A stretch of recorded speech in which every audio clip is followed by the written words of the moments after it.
Today we're talking about how to light a cinematic scene in a very small space. Something like this. In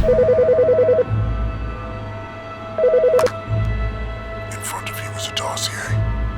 Open it.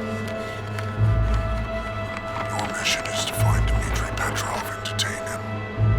New intel suggests that Petrov is already en route to the drop point. This is our only chance to take him by surprise. Be careful, Agent Mulder. He's considered to be armed and extremely dangerous. Watch your back.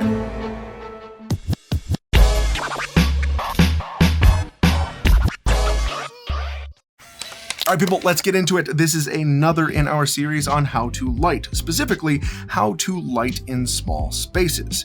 If at any point you want to skip through the video into parts that are more relevant to exactly what you're looking for, time codes are right there. Otherwise, let's dive in. Now, when shooting in small spaces, there are a couple of challenges that present themselves. The first is, of course, where the hell do we put everything, followed closely by how do we get any sort of visual contrast in that space without having to move the lights all over the place all the time.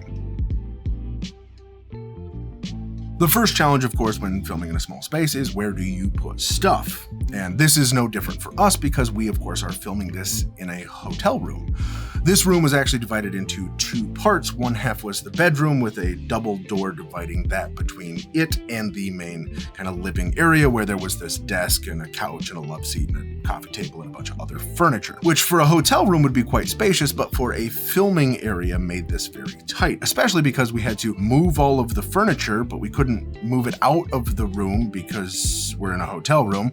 So we then had to figure out where to put that stuff, and then, of course, where to put our lighting. This is where the 180-degree rule comes in. There are two 180-degree rules in filmmaking. The one that I'm talking about is, of course, our visual spatial continuity. If you don't know what the 180-degree rule is, there's a link up there to a video that we did on that. But by setting my line in my scene and knowing on which side of my character I could film and could not film, that then freed up at least a corner of the room for us to put all of our stuff. That brings us to issue number 2, which is where we actually place the lights. Couple issues when we're filming in small spaces is that the ceilings are low, much lower than we would like to have if we're going to put lights up and over our talent.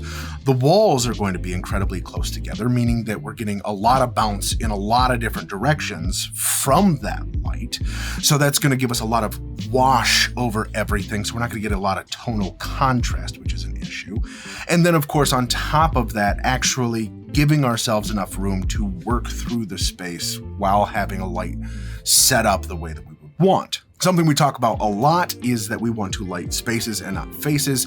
While you can and should modify and tweak lighting a little bit from shot to shot to get the exact look that you want, generally we want to have an area lit in a way that we're not going to have downtime between shots. If we can light a space and have people move throughout it, that is going to help us keep the shoot going as opposed to having to change the lights for every single setup that we do. With low ceilings and tight walls, one of the issues that we really need to focus on is how do we create contrast, right? Especially on skin tones. One side of the face to the other side of the face, we want to have nice contrast. That is one way that we can build visual interest in our stories where everything doesn't just all look the same and completely washed out. For our foreground area, where our talent actually is sitting, that is a single light setup.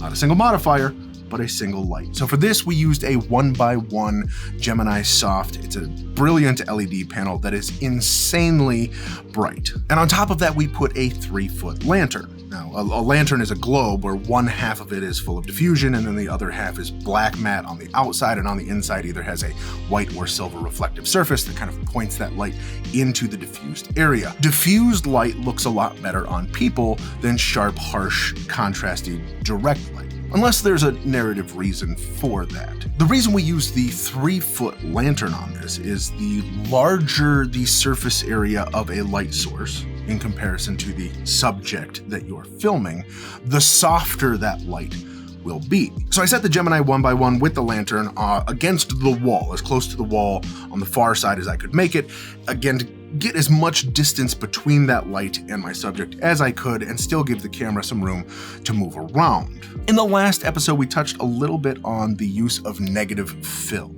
Comes in a lot of different forms, but negative fill is a way where instead of bouncing light onto a subject, a negative fill will pull light off of that subject. And we used a fair amount of that in this scene, again, to kind of control that spill. Generally speaking, duvetine is a black fabric that is very light absorbent, so it takes a lot of light in and doesn't then bounce that light out. And we put that on the far side of our lantern to remove any spill that light was then pushing into the background, again, to really separate our foreground from the rest of the hotel in the background.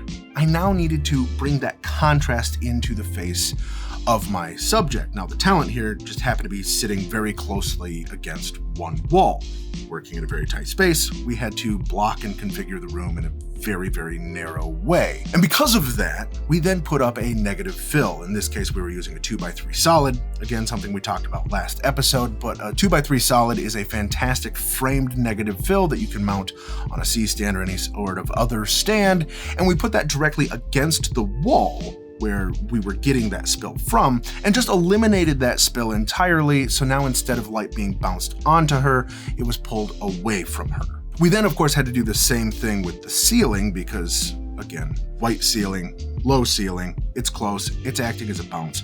So we then took a second 2x3 solid and we flew that above her on a C-stand, just with an arm coming in, again, giving us room to kind of move around, but at the same time, eliminating that spill that's coming from above her.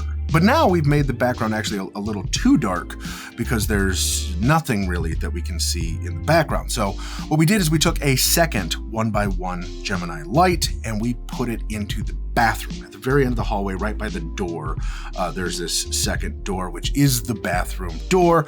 And we put a Gemini in there on a stand and pointed it up into the opposing corner. I wanted this to feel like the light was coming from the bathroom. So by putting that in the corner and kind of having this really nice soft wrap light coming out from the bathroom, it felt as though that there was a light on in the bathroom, and that did a great job of illuminating the background behind our subject without it just getting on the big blank walls. In the final shot of this piece, we of course have this door open and we have presumably our antagonist who is standing in the doorway, and they have this kind of really cool backlight situation going on there, which was awesome. A couple of things are happening there. One, the bathroom light that we have going right through that hallway, it catches the door really nicely, so it kind of draws the eye to that door as it's opening up. If we didn't have that light in the bathroom, the door opening, you wouldn't really see it because it would all be kind of in that darkness. That antagonist character is backlit in kind of a really interesting way, and that actually just was a practical that was in the hallway. Again, because we were operating in a physical real hotel room, we couldn't then like just kill all of the lights in the hallway, bring in new lights, change out fixtures and do it right. There was no budget for that. We're not doing that. So because of that, we just kind of left that light as it is, which is why it's a little green in its color, because it is actually just the light that was actually there. But it was a practical fluorescent. Fortunately, it was a newer fluorescent, so you weren't getting too much terrible flicker. But that did a really good job of giving us kind of this top-down lighting on them, which turned out really, really cool.